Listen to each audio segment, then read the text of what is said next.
We're finally getting close to the Clemson football season, and we are picking every Clemson regular season game by game, and I've got Will Harper joining me to do it. Will, thanks for joining, man. Appreciate it. Yeah, man. Thanks for having me on.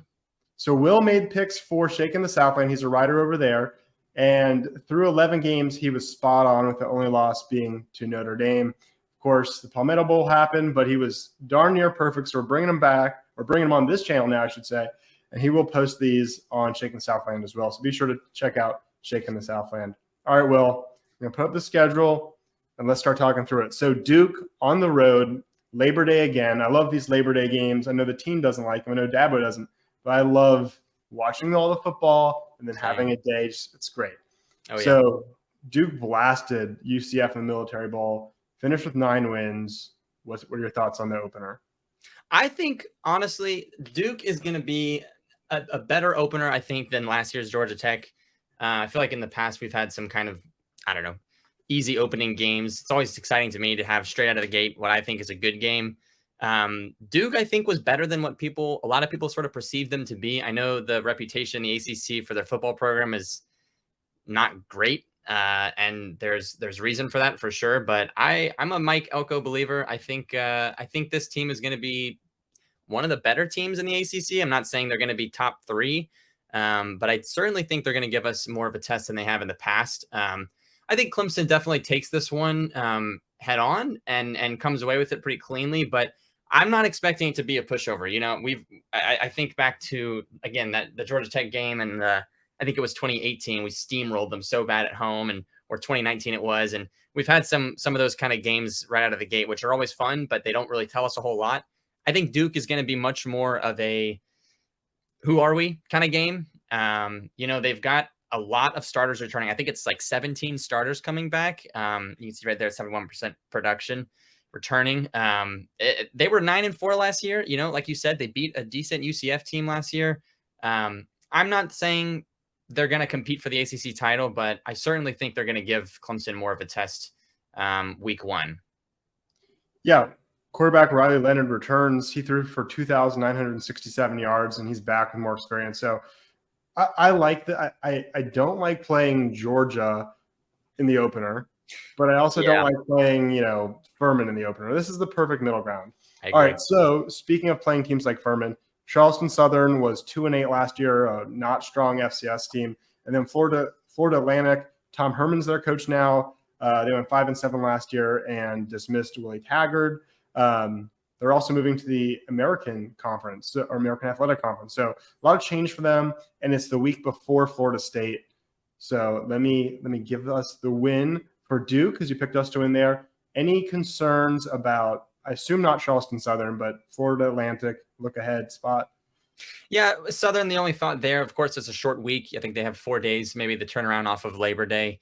I don't think there'll be any problem there. Maybe some lazy day jitters, but that should obviously be an easy tune-up day. Florida Atlantic, same thing. I don't really expect them to have any trouble against the Owls there. Only concern, of course, like you said, would be looking ahead to Florida State.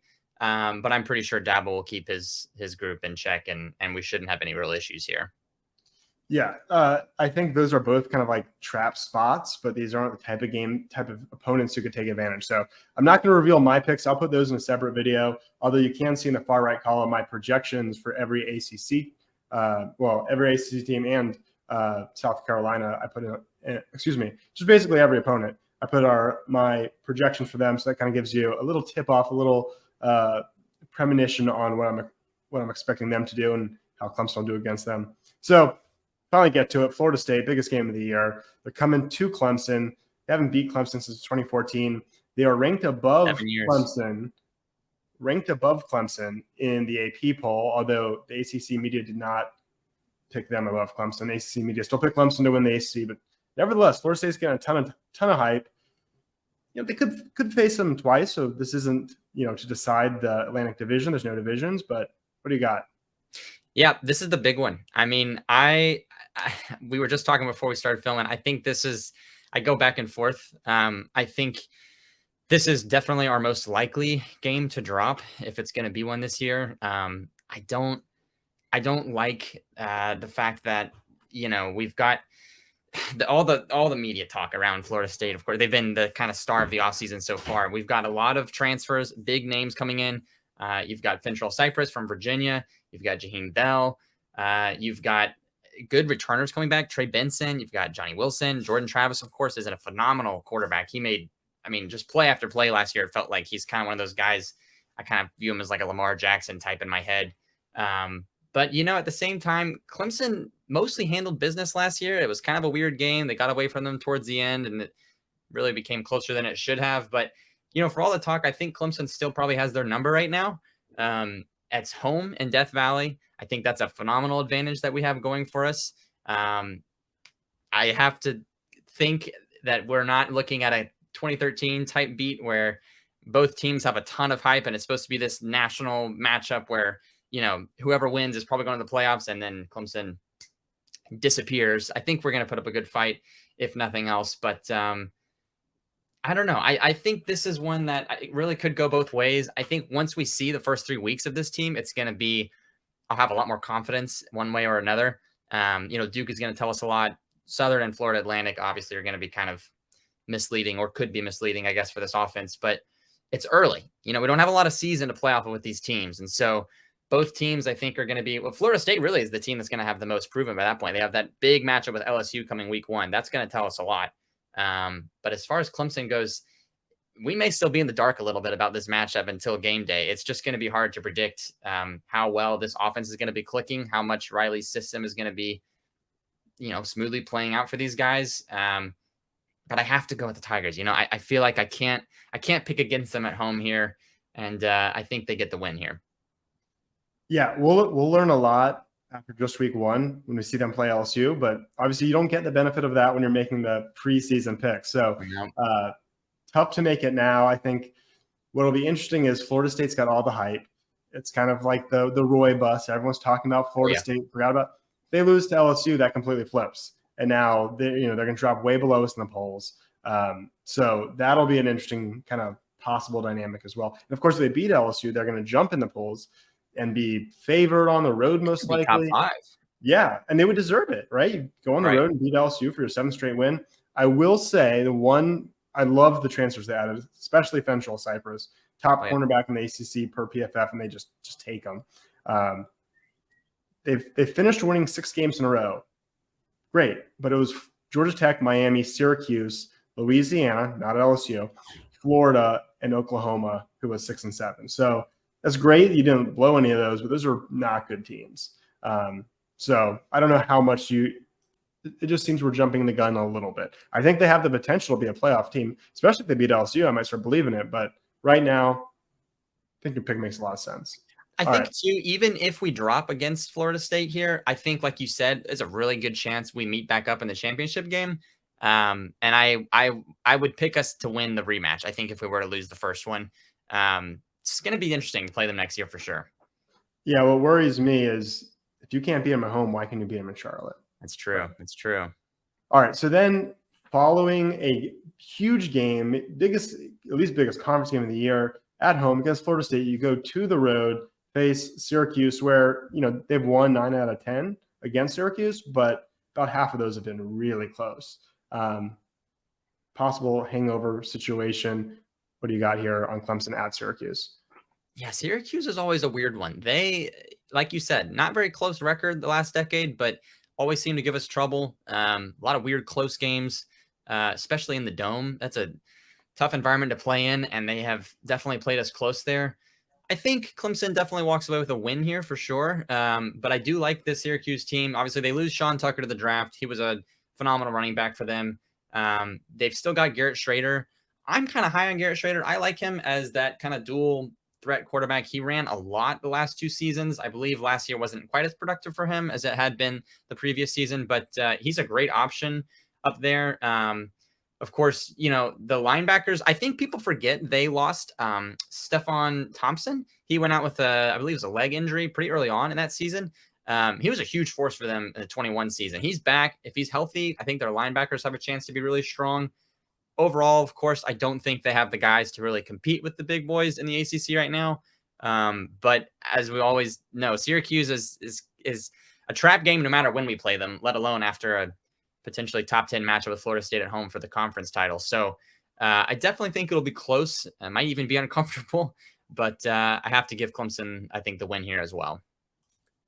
Yeah, I am not high on Syracuse, as you can tell by the 6-6 projected record I gave them. And when we get to NC State, I'll explain a little bit more why. Another team I'm not that high on is Wake Forest, who I also think will be about a 500 team. Any real concern about Wake Forest coming to Clemson? I think Wake Forest is going to be probably one of the easiest matchups we've had in a while with them, and definitely this season. Obviously, you're losing Sam Hartman. That's the biggest departure. You lose A.T. Perry. He got drafted by the Saints. They still have some really good receivers out there for sure. But I mean, even with those departures, you still have the defense, which was, I think, 13. Was it dead last or 13th? It's not a good defense, and they lost Donovan Green, the wide receiver, possibly Yep. for the year. So that's a lot to lose. Yeah, and I think with all those departures, I mean, they might surprise us. You know, they've had a consistent program recently, but I don't think they're going to be much more than 500 like you've posted them here. So, Yep. Okay. What about Miami? So you get the bye week, then you go to Miami. They were only 5-7 last year. I'm not super high on them, but every year I think maybe it's the year. seems like everybody feels that way too. Honestly, Miami, I remember writing some graph of the margin of victory Clemson's had over Miami the last 4 times we've met in this decade. It's never close. We always blow them out. They never put up a good fight for us. They've had some good years in there. I'm not saying Miami's always bad, but Clemson always seems to have their number. Tyler Van Dyke kind of surprised me last season. I really thought he was going to have an awesome year. I was very high on Miami last year. I bit into the hype. I'm not doing that this year. I think he's going to have a better year, but I don't think it's going to be enough to really change the momentum of the program that much. I saw a stat last year. They didn't put up more than 24 points against Power 5 competition, except against Georgia Tech. So really struggled last year. Obviously, there were some injuries going along with that. I think their biggest strength is probably going to be in their defense, surprisingly. I think they have really good safeties. Cameron Kinchins and James Williams are a really good duo. And hopefully by this point, we've seen enough of Cade to have confidence in him and the offense to not really stumble too much here. But who knows? Maybe we're still struggling by that point and they give us a little more of a headache than we'd like. But I don't know. I think they're going to be a middling team. I don't think they're going to be much more than a 7, maybe 8 win team. I think Clemson's going to steamroll them as they always do, personally. Yeah. So I happen to have the stat that you were referencing pulled up. Last 4 contests, 178-30, Clemson versus Miami. So I mean, domination. You can't pick Miami. No. But my concern is, and I'm not super high, and they went 5-7 last year. I have them going 7-5. My concern is they're supposed to have a very good offensive line. They grabbed some transfers, including a guy from Alabama. Yep. They beat A&M. They could be ranked or at least getting enough attention. This is a night game. Did they beat up Clemson in a physical game? They with Coach Cristobal, they're going to want to kind of drag you down into the mud. Is it maybe it's never in danger, but it's a very physical game. The team gets home at 5 a.m. Then you got to turn around and go to Raleigh, then come back to NC State. So I don't think there's hardly any shot they lose this game, but could it cause them to lose to NC State or Notre Dame? So NC State on the road next. They very seldom beat Clemson, but they did beat Clemson the last time they went to Raleigh. What are your thoughts there? Yeah, State is probably the other game I'm most nervous for this season, as probably most Clemson fans are. I hate playing away at State. I think it's kind of like Syracuse, just always seems to give us a headache and troubles. State's going to be an interesting team. They lose Devin Leary, of course. They get Brennan Armstrong. I'm an Armstrong truther. I think he's a great quarterback. I am too. We should start a club. Exactly. Yeah. They had some great seasons up there in Virginia. But I don't know how it's going to mesh here in State. They lose, I think, 3 of their top 4 receivers, and none of them were really particularly great last year either. But their defense is typically maybe not top 10 consistently, but really strong. A good piece of State's teams as of late. I think their secondary is going to be really strong. They have some ballers on the secondary there. I'm worried about, again, like you said, kind of coming off of the Miami game and then having to travel away to State again. But I think we pull this one out. I feel like if we pull out the win against Florida State at home, I have all the confidence in the world for these guys going on the road at State. If we drop the game at home, this one, all bets are off. I'm not sure. This might be a 10-2 season. But I think here, as I'm calling them right now, I think we win and go 9-0 here. Yeah, and to your point, it's so tough to pick these before the season, and you could certainly change your mind as you go. But these are the official preseason picks. I think this is tough. I'm really high on NC State. I have them winning 9 games. I think they're better than UNC, who I only have winning 7 games, so I'm kind of down on them. But yeah, I think with Robert and I leaving Syracuse, that's going to really hurt Syracuse, and reuniting with Brennan Armstrong, I think it's really going to help NC State. They've I was listening to Eric McLean and Kelly Gramlich's podcast. She's great. And they had Dave Dorn on, who I hated him for so long, but he's kind of like grown on me a little bit. It seems like he's, I don't know. I don't want to say like this 40-year-old man's grown up, but he definitely has a different demeanor about him. Yeah. And he talked about how he wanted to evolve the offense. And, maybe he pulls back, but it sounds like they're going to try to be a little bit more modern. And that is something that could really help them. So, back-to-back road games, you come home, you get Notre Dame, who's won 2 out of 3 against Clemson. Does Clemson hang on here? I am so excited for this game. One of my favorite memories is that 2015 game. I believe it was 2015 in the rain. That was such an awesome environment and just a great game. And I believe that was the last time we played them at home, if I'm not mistaken. And I'm just hyped for this game. I think it's going to be great. I think Notre Dame, is going to be a good team. I'm not necessarily buying into Marcus Freeman just yet. I think they have had some weird kind of quirks to iron out. I think this year they're going to be great. Obviously, they get Sam Hartman from Wake Forest. Phenomenal quarterback. Might be the best quarterback in the ACC. Well, if you count them, Notre Dame being in the ACC. They do lose Michael Mayer, tight end, phenomenal player. But they do have Estime back. His name is just branded into my head from last year's game. I feel like it was every other play. Estime was breaking loose for something big. So they're going to have a strong running game.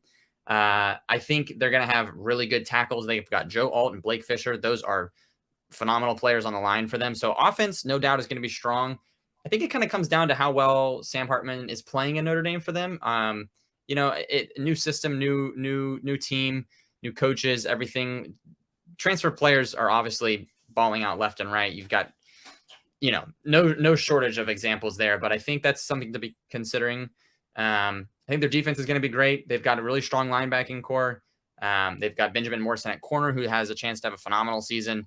But again, at home, I don't know. I think Florida State has the best chance of knocking us off at home. And if they can't do it, I definitely am not picking against Notre Dame here, or against Clemson rather, for Notre Dame. So yeah, I've got us getting the win here as well. Yeah, Sam Hartman is going to be one of the more interesting players, honestly, in the country to watch, because the whole slow mesh, or what they call the hang and bang, he doesn't have that anymore, and he doesn't have A.T. Perry and Donovan Green. So this is a great NFL audition, because you wonder if he had stayed there. Is he a system quarterback? If he's good here, he's not a system quarterback. You got to draft him early. So I don't know. We'll see. It's going to be really interesting. All right. Georgia Tech is not great. Tough timing, because you just played those 3 schools in a row, but it's in Clemson. Are you even considering an upset here? No, not really. I think they had a horrendous offense last year. They were not good on the line at all. They do get Dominic Blalik from UGA and Christian Lear from Bama at receiver, 2 guys who could have a chance to really pop off. Jeff Sims is gone. I can't even think off the top of my head the names of the 2. I think there's one guy who's been in the system for quite a while who might be expected to be the starter.